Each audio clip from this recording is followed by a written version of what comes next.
तो चलिए बुलेटिन की शुरुआत करेंगे डोनाल्ड ट्रंप के शपथ ग्रहण समारोह के साथ। आज डोनाल्ड ट्रंप अमेरिका के 47वें राष्ट्रपति के रूप में शपथ लेंगे। समारोह की तैयारी पूरी की जा चुकी है। समारोह में दुनिया भर की बड़ी हस्तियां शामिल होंगी। भारतीय समय के मुताबिक आज रात 10:30 बजे शपथ ग्रहण समारोह होगा। ट्रंप अमेरिका की दूसरी बार राष्ट्रपति बनेंगे। इस भव्य समारोह में अमेरिका से हमारे संवाददाता संजय सूरी की एक खास रिपोर्ट देखिए।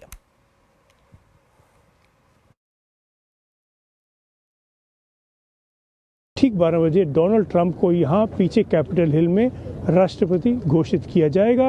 वो शपथ लेंगे। जो हम गोल सी गुंबद देख रहे हैं कैपिटल हिल पे, उसके ठीक नीचे एक कमरा है जिसका नाम है रोटंडा। वहाँ पर ये रस्म पूरी होगी। पहले JD वांस को वाइस प्रेसिडेंट घोषित किया जाएगा और उसके बाद डोनाल्ड ट्रंप को। सुप्रीम कोर्ट के चीफ जस्टिस जॉन रॉबर्ट्स शपथ दिलाएंगे और उसमें डोनाल्ड ट्रंप स्वीकार करेंगे कि वो कॉन्स्टिट्यूशन की रक्षा करेंगे और अपनी जिम्मेदारी पूरी तरह से निभाएंगे। उसके बाद मरीन्स, जो कि यहाँ पे फौज का एक टुकड़ा है, वो नेशनल एंथम बजाएगा। फिर 21 तोपों की सैल्यूट होगी और उसके पश्चात डोनाल्ड ट्रंप अपना इनॉग्रेल एड्रेस देंगे। जो बाइडेन, जो कि तब भूतपूर्व राष्ट्रपति होंगे, एक हेलीकॉप्टर में यहाँ से चले जाएंगे। डोनाल्ड ट्रंप एक परेड पर जाएंगे जो कि इंडोर रखी जा रही है ठंड के कारण। एक कॉन्सर्ट भी रखा जा रहा है। फिर पहुंचेंगे डोनाल्ड ट्रंप व्हाइट हाउस अपना काम शुरू करने। तो वहीं दुनिया के कई दिग्गज इस शपथ ग्रहण समारोह में शिरकत करेंगे। इसके लिए मेहमानों का वॉशिंगटन पहुंचने का सिलसिला भी शुरू हो गया है। शपथ ग्रहण से पहले निजी समारोह का आयोजन किया गया। इसमें रिलायंस इंडस्ट्रीज के चेयरमैन मुकेश अंबानी और रिलायंस फाउंडेशन की चेयरपर्सन नीता अंबानी भी शामिल हुई। इस दौरान नीता और मुकेश अंबानी ने शपथ समारोह से पहले ट्रंप को बधाई दी और ट्रंप की लीडरशिप में भारत अमेरिका के संबंध और मजबूत होने की उम्मीद जताई। तो आज से ट्रंप 2.0 का आगाज होगा। रात 10:30 बजे ट्रंप का शपथ ग्रहण समारोह होगा। सब यही जानना चाहते हैं कि ट्रंप का आना हमारे बाजारों के लिए कैसा रहेगा, तो किन सेक्टर्स के लिए चांस है और कहां चैलेंज है। ट्रंप 2.0 के नफे नुकसान का डिटेल में एनालिसिस कर रही हैं हमारी संवाददाता मिताली जैन।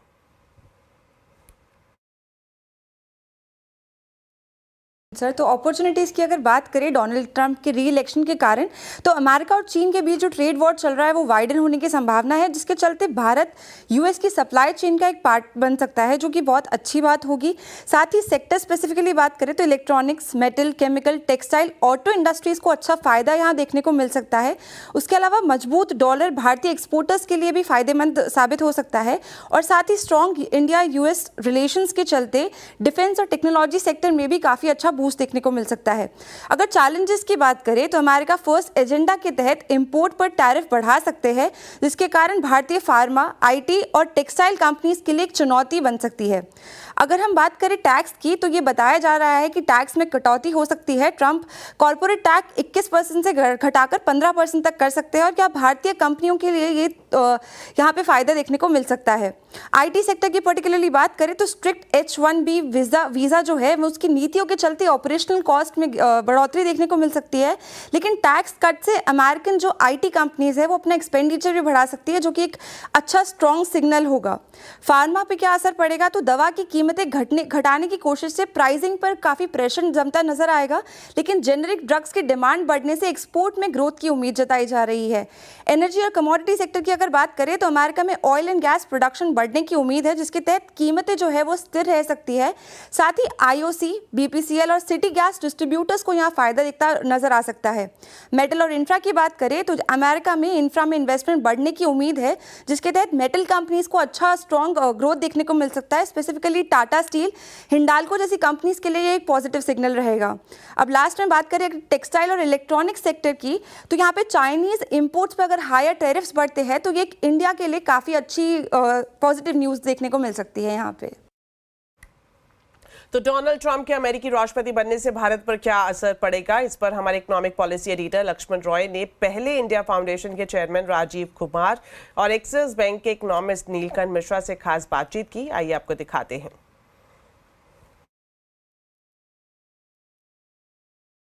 दो इवेंट हैं जो आने वाले दिनों में काफ़ी ज़्यादा इम्पोर्टेंट रहने वाले हैं राजीव कुमार जी। एक है आपका डोनाल्ड ट्रंप का आना और दूसरा रिजर्व बैंक की पॉलिसी और तीसरा बजट तो है ही। तो मैं आपको डोनाल्ड ट्रंप के आने की बात से शुरू करूं कि ये भारत के लिए कितनी बड़ी अपॉर्चुनिटी है या फिर चैलेंज है? इसके बारे में तो कुछ भी नहीं कहा जा सकता। जिस प्रकार के वो व्यक्ति हैं, इसका पता नहीं कब अपॉर्चुनिटी जो है वो अवसर में जो है वो दिक्कत में बदल जाए और कब दिक्कत अवसर में बदल जाए, तो इसके लिए मैं तो टिप्पणी नहीं कर सकता। जी नीलकंठ मिश्रा साहब, डोनाल्ड ट्रंप को हालांकि इस पर राजीव कुमार जी ने कुछ भी टिप्पणी करने से इनकार कर दिया और वजह उन्होंने बड़ी विशेष बताई कि बहुत ही अनप्रेडिक्टेबल होते हैं। आपका क्या मानना है कि इस इवेंट को लेकर के भारत सरकार को किस तरह से तैयार रहना चाहिए?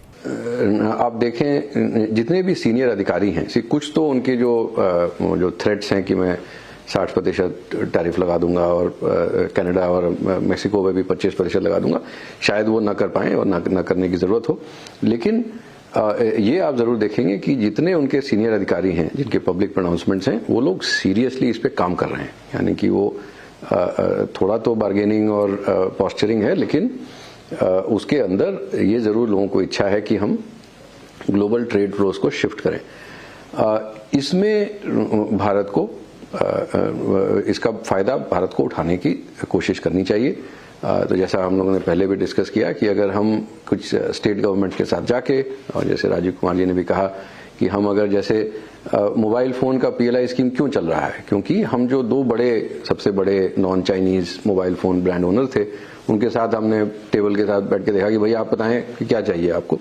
उन्होंने कुछ मांगा, हमने कहा भाई ये ना मिलेगा, बट इतना ही दे सकते हैं। उन्होंने कहा ठीक है, तो बार्गेनिंग हुई, तुरंत डिसीजन हुआ और आप उसका नतीजा जो है अब देख रहे हैं। हम इलेक्ट्रॉनिक्स में काफ़ी बढ़िया हमारा फुटप्रिंट जो है वो फैल रहा है। वैसा ही हमें शूज़ पे करना चाहिए, वैसा ही हमें अपरेल पे करना चाहिए।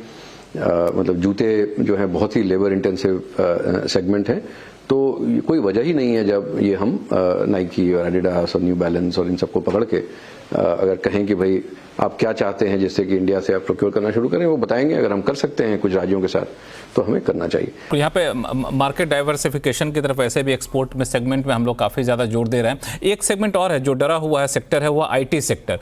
वो डर कितना वाजिब है?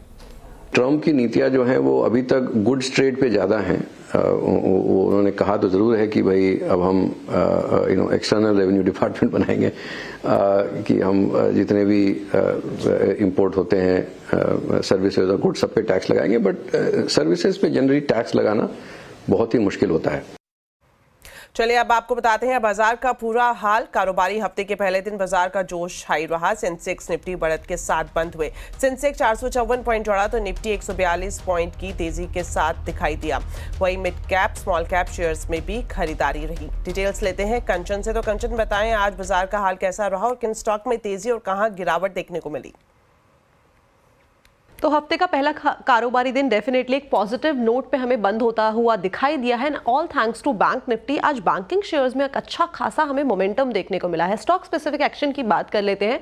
सबसे पहले निफ्टी के बढ़ने वाले शेयर, सबसे पहला नाम आता है कोटक महिंद्रा बैंक का। कंपनी ने अपने तीसरी तिमाही के नतीजे घोषित कर दिए हैं, जिसका सीधा सीधा रिफ्लेक्शन हमें शेयर प्राइस में देखने को मिला है। इनफैक्ट IT में विप्रो ने भी अपने Q3 के नतीजे घोषित किए हैं। गाइडेंस बहुत अच्छे साइड पे आई है और जो रिफ्लेक्शन शेयर प्राइस में आने के 0.7% का इजाफा देखने को मिला है। बजाज फाइनेंस और बजाज फिनसर्व में भी अच्छी खासी तेजी है, बिकॉज कंपनी ने भारतीय एयरटेल के साथ एक अग्रीमेंट साइन किया है, जिसके चलते काउंटर्स में सीधा सीधा एक्शन आता हुआ दिखाई दिया है। लूजिंग पॉकेट की बात करी जाए तो SBI life, Shriram finance, HDFC life, यहाँ पे जो मतलब यहाँ पे एक प्रॉफिट टेकिंग हमें देखने को मिली है, इसलिए इन काउंटर्स में थोड़ा सा प्रेशर आता हुआ दिखाई दिया है। 1 से 1.5% की कमजोरी आज के सत्र में रिकॉर्ड की गई है। मिड कैप में बढ़ने वाले शेयर वोडाफोन आइडिया, कल्याण ज्वेलर्स। वोडाफोन बजट को लेकर काफी ज्यादा बज में बना हुआ है, जो रिफ्लेक्शन हमें प्राइस में आता हुआ दिखाई दिया। कल्याण ज्वेलर्स के अंदर मोती की रिपोर्ट आई है, जहां पे शेयर प्राइस को लेके और जो भी कंपनी के रिजल्ट है उसको लेके काफी ज्यादा क्लैरिफिकेशन दी गई है। मैसडॉक में भी वापस से बजट का एक जोश बना हुआ है और CG पार भी आज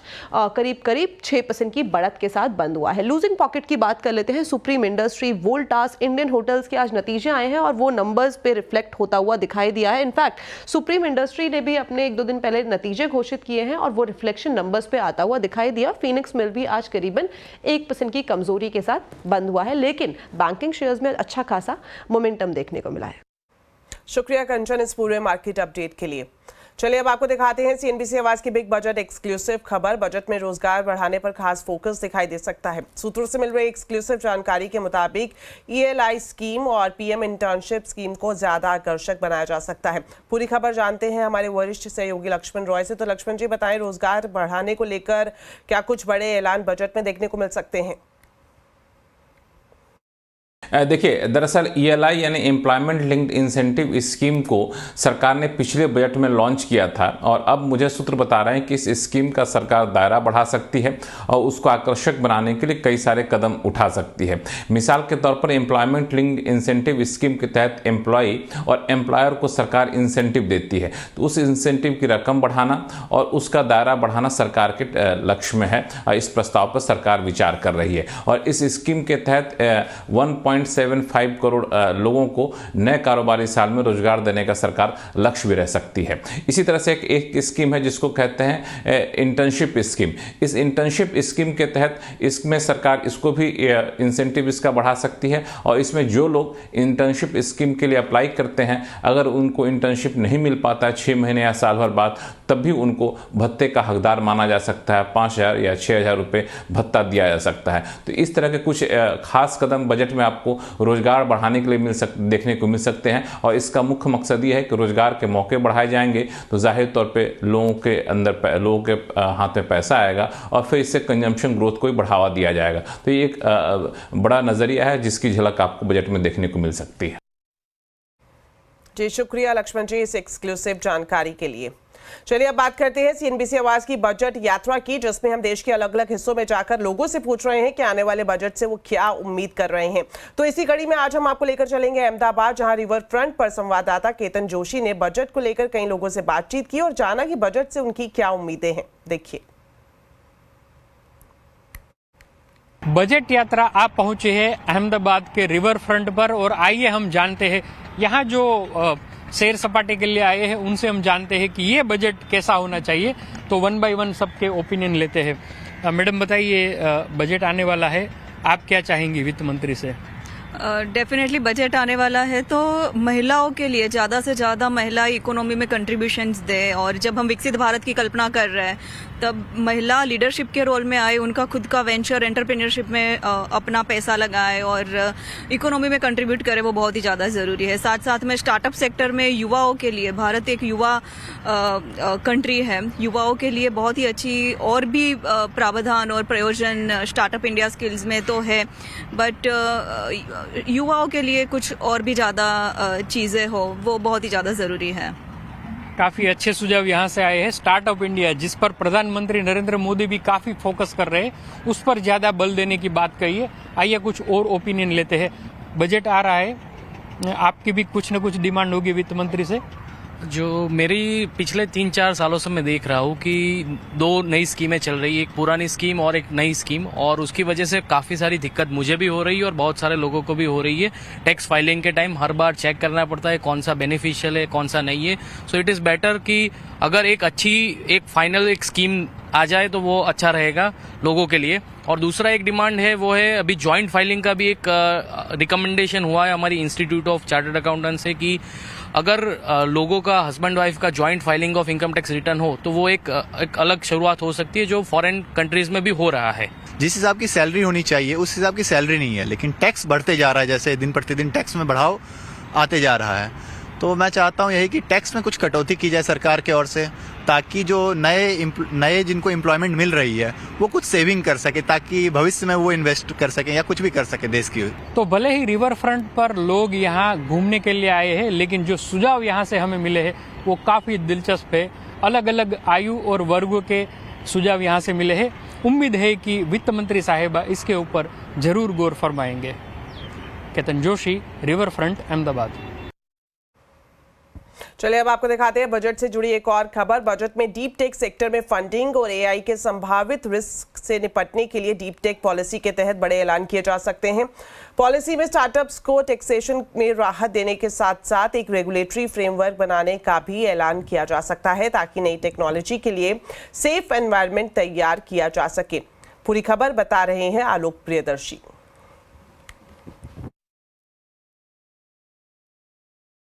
बिल्कुल, देखिए डीप टेक सेक्टर में इनोवेशन और ग्रोथ को बढ़ावा देने और साथ ही आर्टिफिशियल इंटेलिजेंस के खतरों से निपटने के लिए सरकार बजट में बड़ा ऐलान कर सकती है।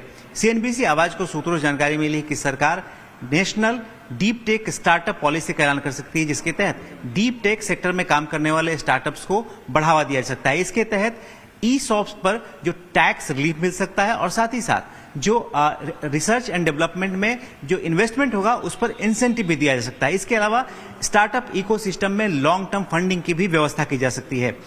इससे सबसे बड़ी बात यह है कि जो एक national deep tech startup policy आई गई उसमें खासतौर से जो आर्टिफिशियल इंटेलिजेंस के जो खतरे हैं, मशीन लर्निंग के जो खतरे हैं, उससे निपटने के लिए एक रेगुलेटरी फ्रेमवर्क का भी ऐलान किया जा सकता है, जिसके तहत जो एक सेफ इन्वायरमेंट बनाने में मदद मिलेगी। सरकार कोशिश कर रही है कि जो भी डीप टेक या इससे जुड़े हुए टेक्नोलॉजी है उसका बेजा इस्तेमाल ना हो सके। इसके लिए एक ऐसा नियम कानून आए जिससे कि जो इस तरह के जो संभावित आने वाले दिनों में खतरे हैं उससे प्रभावी ढंग से निपटा जा सके। इसके अलावा इस पूरे सेक्टर में जो इंटेलेक्चुअल प्रॉपर्टी राइट्स हैं उसको लेकर भी इस पॉलिसी में ऐलान किया जा सकता है। आपके हिसाब से वित्त मंत्री साहिबा को बजट में इनकम टैक्स में बड़ी कटौती क्यों नहीं करनी चाहिए? टैक्स काटने की जगह है कि नहीं बजट में, और मेरे हिसाब से नहीं। जो आपके जो तरीके हैं उनसे अगर आप अपना रेवेन्यू बढ़ाएं तो ये जगह बन सकती है। डोनाल्ड ट्रंप भारत के लिए कितनी बड़ी अपॉर्चुनिटी है या फिर चैलेंज है? जिस प्रकार के वो व्यक्ति हैं इसका पता नहीं कब अपॉर्चुनिटी जो है वो अवसर में जो है वो दिक्कत में बदल जाए और कब दिक्कत अवसर में बदल जाए। इसका फायदा भारत को उठाने की कोशिश करनी चाहिए।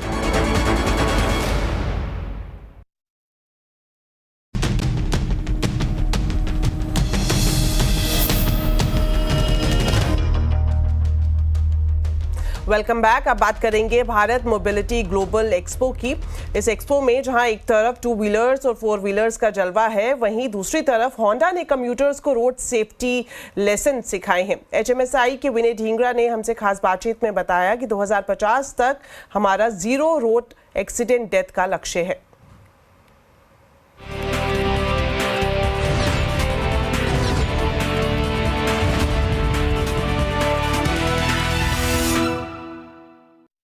इस वक्त मैं मौजूद हूँ होंडा के एक सेटअप में और ये सेटअप काफी इंटरेस्टिंग है क्योंकि इसके जरिए कम्यूटर्स को ये सिखाया जा रहा है कि किस तरह से रोड सेफ्टी सबसे जरूरी है। यानी कि आप जब 2 व्हीलर्स लेकर रोड पर उतरते हैं तो कितना जरूरी है ट्रैफिक नियमों का पालन करना, अपनी सुरक्षा करना। तो पूरी ट्रेनिंग एक तरह से कहा जा सकता है कि यहाँ पर इस तरह का सेटअप बनाया गया है कि जिसमें कम्यूटर को बाकायदा ट्रेन किया जा सकता है रोड सेफ्टी को लेकर। तो ये इनिशिएटिव होंडा की तरफ से लिया गया है। इसकी क्या कुछ डिटेल्स है, इस पर बात करने के लिए मेरे साथ अब होंडा से ही विनय ढींगरा साहब है। सर, स्वागत है आपका CNBC आवाज में। सर, इधर की साइड आप आए ताकि हम साथ साथ बता भी सके अपने दर्शकों को। तो पीछे सेटअप आप देख रहे हैं और विनय जी से जानते हैं जो इनिशिएटिव है, जितनी मुझे जानकारी है कि लंबे वक्त से होंडा रोड सेफ्टी को लेकर कुछ ना कुछ इनिशिएटिव या फिर जागरूकता के लिए काम करता है। तो यहाँ पर अगर हम इस बार एक्सपो की बात करें तो किस तरह का सेटअप है, क्या इसका मकसद है, बताएं। देखिए मैम, जैसे आपने बताया ना, होंडा काफ़ी सालों से इस चीज़ के लिए काम कर रहा है और अभी रिसेंटली होंडा ने टारगेट लिया, गवर्नमेंट ऑफ इंडिया का भी टारगेट है कि 2050 तक 0 रोड एक्सीडेंट डेथ्स होने चाहिए। तो उसके लिए जितनी अवेयरनेस स्प्रेड करी जाए कम है उतने। इनफैक्ट यहाँ उसका एक सैंपल डेमोन्स्ट्रेट करा गया है रोड सेफ्टी अवेयरनेस के लिए। इसमें ट्रैफिक सिग्नल्स के बारे में, राइडिंग स्किल्स के बारे में, डिफरेंट टाइप की जो रोड्स होती हैं उनमें बैलेंस क्यों इंपॉर्टेंट होता है, ब्रेकिंग कहाँ मैटर करती है, वो सारी चीज़ें बताई जा रही हैं। और अब देखिए स्पेशल फोकस है किड्स के ऊपर, किड्स जोन, क्योंकि अब देखिए बच्चों का जो फ्यूचर ड्राइवर्स बच्चे होने वाले हैं इनफैक्ट। और इसमें नंबर ऑफ डेथ्स में देखें इंडिया नंबर 1 पे आता है आज के रेट में। Around 1.6 lakh road accident deaths होती हैं हर साल। और उसमें मेजर कारण है रूल्स का ना फॉलो करना, नॉलेज का ना होना बट रूल्स का फॉलो ना करना। तो एक ही एजुकेशन चली रही है जिसमें कि हमारे pan India 10 traffic training centres हैं और उसका एक सैंपल ये दिखाया गया है कि किस तरह से इन चीज़ों की ट्रेनिंग दी जाती है। दूसरा एक जो इनिशिएटिव होंडा ने लिया हुआ है बच्चों का माइंडसेट चेंज करना, कि गवर्नमेंट ऑफ इंडिया का एक बहुत बड़ा विजन है कि 2047 तक इंडिया डेवलप कंट्री बन जाएगा। अब डेवलप कंट्री के अंदर ये सारी बेसिक चीज़ें भी आती हैं जो इम्प्रूव होनी चाहिए। तो छोटे बच्चे जो उस मतलब आज से 15-20 साल या 10 साल बाद ड्राइव करना शुरू करेंगे, उन लोगों ने अभी रोड को यूज़ करना शुरू किया है। तो होंडा का बड़ा स्ट्रांग बिलीफ है कि जो अवेयरनेस का तरीका है, ह्यूमन एबिलिटी बड़ा इंपॉर्टेंट रोल प्ले करता है। गाड़ी की टेक्नोलॉजी एक चीज़ है, तो उसकी एबिलिटी को कैसे इम्प्रूव करा जाए, जो कि मेंटल एस्पेक्ट्स हैं, और अपनी ही नहीं, रोड पे अगर आप हैं तो दूसरों के बारे में भी सोचना, सेफ्टी फॉर एवरीवन, इस सोच को स्प्रेड करना। बच्चों के अंदर हम ये डाल रहे हैं कि वो रोड सेफ्टी चैंपियन बने फ्यूचर के लिए और इंडिया को चेंज करने में बहुत बड़ा रोल प्ले करें अपना एक। सर, आज यहाँ पर ये सेटअप किया जा रहा है, किस तरह से अब इस पूरा जो ये इनिशिएटिव है इसका एक्सपेंशन किया जाएगा? और हम देख रहे हैं काफी कलरफुल हेलमेट है और खासतौर पर किड्स के लिए डिजाइन किया गया है।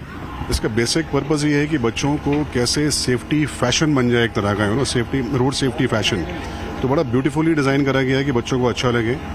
जो बच्चे हमारे स्कूल्स, जिन स्कूल्स के बच्चे हमारे फैक्ट्रीज में आते हैं उनको हम फ्री देते हैं ये, और उनको बहुत स्ट्रॉन्ग पंप कर रहे हैं फ्रैंकली कि पेरेंट्स को जाके रिक्वेस्ट करें, फोर्स करें कि अगर वो हेलमेट नहीं पहनेंगे तो हम नहीं बैठेंगे आपके साथ, बेल्ट नहीं पहनेंगे नहीं बैठेंगे आपके साथ। तो उस तरह का एक सोशल मोमेंटम अगर बन जाए ये, डेफिनेटली इंडिया विल चेंज। तो उस स्ट्रॉन्ग बिलीव किस तरह से अब इसको आगे लेकर जाएंगे? यहाँ पर जिस तरह से एक हॉटस्पॉट है एक्सपो, तो बात की जाए और किन किन जगह पर इस तरह के सेटअप किए जाएंगे to make people aware about the traffic rules and road safety?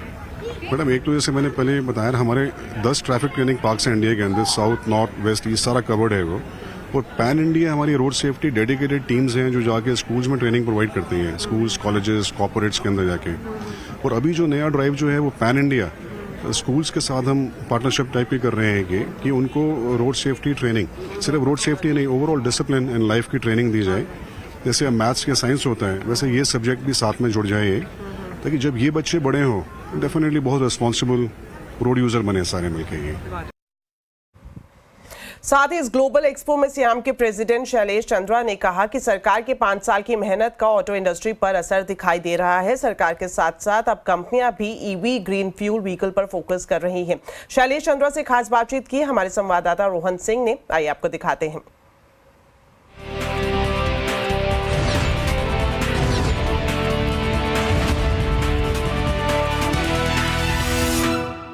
पूरे अगर एक्सपो के थीम की बात करें, क्या हम कह सकते हैं कि हम एक ऐसे समय, क्योंकि ऑटो एक्सपो में इस बार हमें बहुत अच्छे से देखने को मिला कि ईवीज कोई आपको पुश नहीं करना पड़ रहा है, कंपनियां खुद से आ रही हैं, काफ़ी अच्छे प्रोडक्ट लेके आ रही हैं। क्या हम कह सकते हैं कि भारत मोबिलिटी एक ऐसा टाइम आ चुका है जो दर्शा रहा है कि ईवीज हो या क्लीन मोबिलिटी के बाकी जो सोर्सेज हैं वो हो, कंपनियों की तरफ से साफ दिख रहा है कि किसी एक्सटर्नल सपोर्ट तो गवर्नमेंट का है, लेकिन कंपनियां खुद से भी इंटरेस्ट नहीं, बिल्कुल। देखिए 3-4 साल या 5 साल से मैं बोलूँगा कि जो भारत सरकार है अपनी तरफ से जो एक वातावरण क्रिएट करना था डीकार्बनाइजेशन के लिए, वो सरकार ने अपने तरफ से कदम ऑलरेडी चालू कर चुके थे। बट सारे इकोसिस्टम प्लेयर्स को अपने तरफ से कदम उठाना था ताकि वो विजन हम लोग अचीव कर पाएं।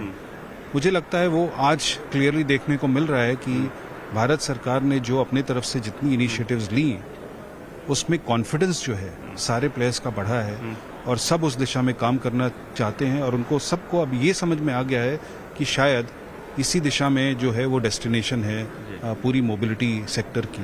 जैसा कि आपने भी कहा कि इस बार पूरा इकोसिस्टम एक साथ है। इससे पहले के 1-2 ऑटो एक्सपो में मुझे याद है कुछ प्लेयर्स नहीं थे, कुछ प्लेयर्स नहीं थे। इस बार आपने सबको एक साथ, क्या ये भी दर्शाता है कि एक वाइब्रेंसी है इंडस्ट्री में, एक तरह का ऑप्टिमिज्म है? क्योंकि पिछले 2-3 क्वार्टर्स की अगर हम बात करें थोड़ा सा मिक्स्ड काइंड ऑफ रिस्पॉन्स रहा है, खासतौर पर मार्केट की बात करें तो।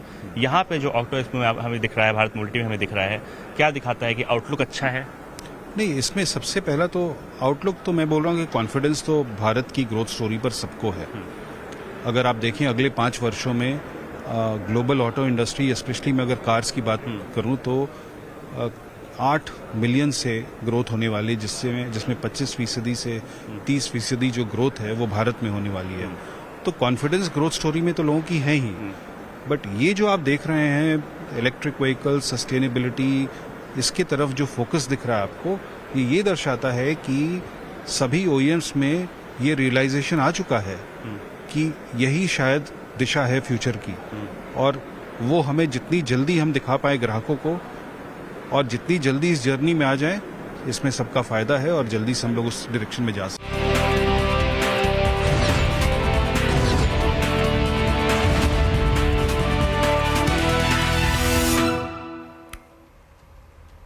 अब खबर जम्मू कश्मीर के राजौरी से, जहां पर रहस्यमयी बीमारी से मरने वालों की संख्या बढ़कर 17 हो गई है। आपको बता दें, राजधानी दिल्ली से एक इंटर मिनिस्ट्रियल टीम वहां पर जायजा लेने के लिए पहुंची है। पूरी खबर बता रहे हैं शक्ति शर्मा।